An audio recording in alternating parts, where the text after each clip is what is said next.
記錄第一次自駕遠征客場。畫面中嘅係我啲司機。這次的球場裏，深圳只要半小時。深中通道確實很壯觀，路也很好走，兩邊都是大海。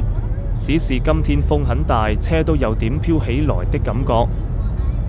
球場指揮太混亂了，兜了一大圈，錯過開場。一進來就試點球，這個球球員沒抗議，那應該是點球。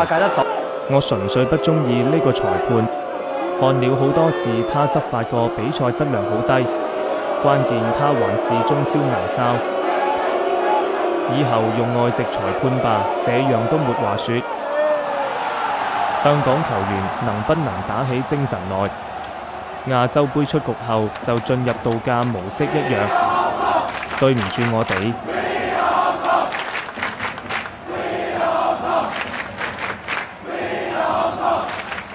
香港最差的始終是門將，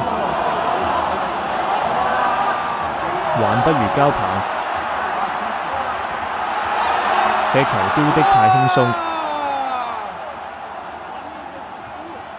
Delay no more。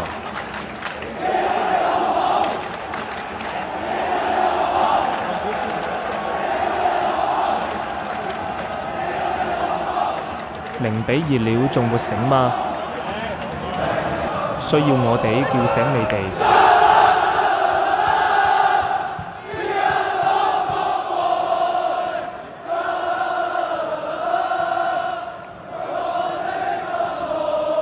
助威的鼓還不讓帶進來，確實是客場待遇。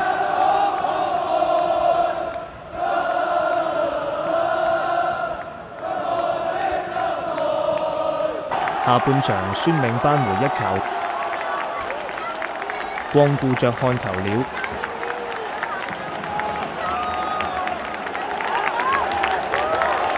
對得起球迷吹了一整場海風。真神時刻，我還以為是後點垂頭球進的，這個像尹子維的男人角球直接進了。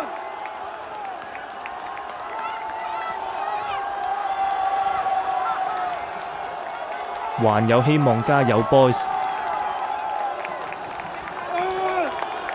隊真係痛失好局啊！2-0領先，俾對方追翻2-2。搞笑吧，哈哈！好啦，喂，咁吹完雞，勞烈斯埋到嚟，佢話啱5分鐘。咁梁路行話：喂，爭幾秒喎？你爭幾秒你都打斧頭？咁但係李海新嗰隻標可能又真係冇錯5分鐘啊！米高萊兌現自己的承諾，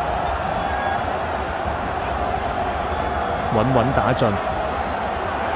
最後港隊還是輸了3連敗，恭喜廣東隊